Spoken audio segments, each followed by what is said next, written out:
আসসালামু আলাইকুম। ক্যামেরার সামনে দাঁড়িয়ে আছে আমাদের মিষ্টি আপু। আমরা শুনবো মিষ্টি আপুর জীবনের গল্প। আসসালামু আলাইকুম আপু। ওয়ালাইকুম আসসালাম। আসসালামু আলাইকুম। ওয়ালাইকুম আসসালাম। কেমন আছেন আপনি? এই তো আলহামদুলিল্লাহ, আল্লাহ পাক আপনাদের দোয়ায় রাখছে ভালো। তো আপু, আপনি কি নামাজ পড়ে এসেছেন? হ্যাঁ আপু, মাত্র নামাজ পড়ে আসলাম। আচ্ছা, তো আপু, আমরা তো আপনাদের জীবনের গল্প শুনতে এসেছি, তো আপনি বলেন আপনার জীবনের গল্প। আপু, আমার জীবনের গল্প হলো আমি মিষ্টি ইসলাম। আমার বাসা ঠাকুরগাঁও। আমি ইন্টার পর্যন্ত লেখাপড়া করেছি। আমার বয়স 24। আমি যখন 5 বছর বয়স তখন আমার মা মারা গেছে। আমার বাবা প্যারালাইজ। আমার মা মারা যাওয়ার পরে আমার বাবা প্যারালাইজ হয়নি, উনি আবার বিয়ে করেছিল। তো বিয়ে করেছিল, এমন একজনকে বিয়ে করেছিল যার সংসার আগে 2টা বাচ্চা আছে। যেহেতু আমি ছিলাম এর জন্য আব্বু মেনে নিছে। আপনার আব্বু কি আপনাকে কখনো ভালোবাসতো না? বলি, হ্যাঁ, আব্বু ভালো না বাসলাম এতটুকু বড় হতাম না আপু। মানে আপনার সৎ মা আপনার সাথে খারাপ ব্যবহার হ্যাঁ করতো? হ্যাঁ। তারপর উনি আমার দায়িত্ব, উনি আমার খাবার দাবার এটা সেটা 5 বছর বয়সে তো বুঝিনি আপু যে হ্যাঁ, বুঝতে কতটুকু বড় পেরেছি। আমি। তো আমাকে এতিমখানায় দেওয়া হয়েছে। আমার বাবা বেঁচে থাকতো আমাকে এতিমের মতো বড় হইতে হয়েছে।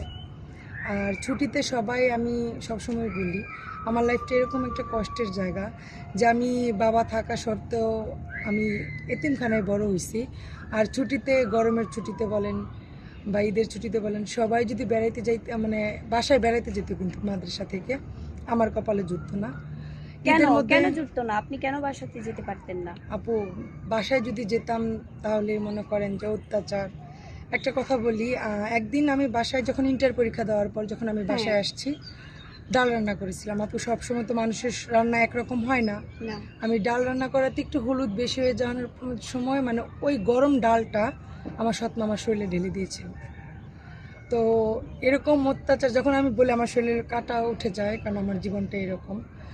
আহ, তো এর জন্য আর কি আমি কি করতাম, মাদ্রাসায় থেকে যেতাম। বাসায় যেখানে আমার কখনোই গুরুত্ব বাসায় নেই। আসতেন না? না না, আমি ইন্টার পর্যন্ত মাঝে সাঝে আব্বু কি করতো, গিয়ে আমাকে দেখে আসতো। কখন দেখে আসতো, যখন বেতনটা দিতে হতো আর কি। ইন্টার পরীক্ষার পর আমি অনেক ভালো ছাত্রী ছিলাম, কিন্তু আপু আমি লেখাপড়া করতে পারিনি টাকার অভাবে। আর আমার বিয়ে শাদিও আমার মা দেয়নি, কেন যখন আব্বু প্যারালাইজ হয়ে গেছে তখন ভাবছে কি যে জায়গা সম্পত্তি যেহেতু সব ওনাকে মানে টিপসই নিয়ে বা যেভাবে হোক ব্ল্যাকমেল করে নিয়েছে আব্বুর কাছ থেকে, আমাকে কিছুই দেয়নি। তারপর মনে করেন যে উনি বিয়ে দিতে চায়নি আমাকে, যে বিয়ে দিলে তো মিষ্টির হাজবেন্ড হলে মানে হ্যাঁ, বাড়বে। মানে আপনার সম্পত্তি উনি নিতে আপনারটা পারবে, আপনি পেয়ে যাবেন। পেয়ে যাবো। আর যদি আমি একা থাকি তাহলে তো আমার কোনো শক্তি নেই আপু। হুম। এরকমও দিন গেছে বোন, কি বলবো জানেন না, কষ্টের কথা বলতেও লজ্জা লাগে। ক্ষুধা লাগতো অনেক, খেতে পারতাম না, কি করব। তারপর কি করতাম, মা যদি দেখতাম একটু বাসার আড়ালে টাড়ালে গেছে, প্লেট বাটি ধোয়ার সময় প্লেটের বাটির মধ্যে কয়েকটা ভাত নিয়ে যেতাম, ওয়াশরুমে বসে খাইতাম। যদি মা এসে দেখে ফেলতো বলতাম কি প্লেট দুই। মানে আমার কপালে এতটুকুই এরকম। কষ্ট আপনার হ্যাঁ, জীবনে? আজকে আমি এখানে আসতে হবে আপু, মানুষ কম কষ্টের পর আসে না। আমি 4 দিন না খেয়েছিলাম, আমি মানে আর পারতেছিলাম না। তো আমি আগে একটা অফিসে গেছিলাম, আমার সাথে প্রতারিত করা হয়েছে। তো এর জন্য এখানে আসছি। তো এখানে আসার পর তো আলহামদুলিল্লাহ দেখছি অনেক আপুরই বিয়ে হয়েছে, জামাইয়ের বাড়ি যাচ্ছে, বা সবাইকেই সুযোগ সুবিধা দেওয়া হচ্ছে। তো এর জন্য আপনাদের ক্যামেরার সামনে আসা।